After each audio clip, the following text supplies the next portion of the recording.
Good morning everyone. এই দেখো আমার হেলদি ব্রেকফাস্ট তো হয়ে গেছে। এটা পোস্ট ব্রেকফাস্ট, একটা পাকা পেঁপে, হ্যাঁ তার অর্ধেকটা। আর ঠাকুমার হেলদি ফুডের পার্টনার হলো পাবলো। পাবলো পেঁপে খেতে খুব ভালোবাসে, তো আমি জানি না এইটাও খাবে কি না। একবার একটু ভেঙে ছোট করে দিতে গেলাম, সেটা নিল না। তো দেখি কি করে এটা, দেখি, লেটস সি। পাবলো, তুমি কি পেঁপে খাবে?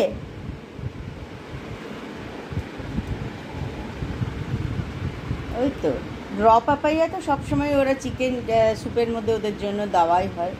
প্রত্যেক দিন আমাদের দুটো করে পেঁপে লাগে। এই দুটো করে পেঁপে চিকেন স্যুপে দেওয়া হয় দুবেলার জন্য, পাবলো আর ঘন্টুর জন্য। ওরা সেটা খায়। আর পাকা পেঁপে আমি মাঝে মাঝে খাই, যখন আমি খাই I share it with Pablo সোনা।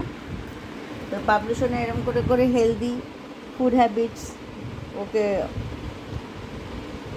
বজায় রাখা হয়, আর ওর খাবারও তো ওকে একদম সেই রকমভাবেই দেওয়া হয়।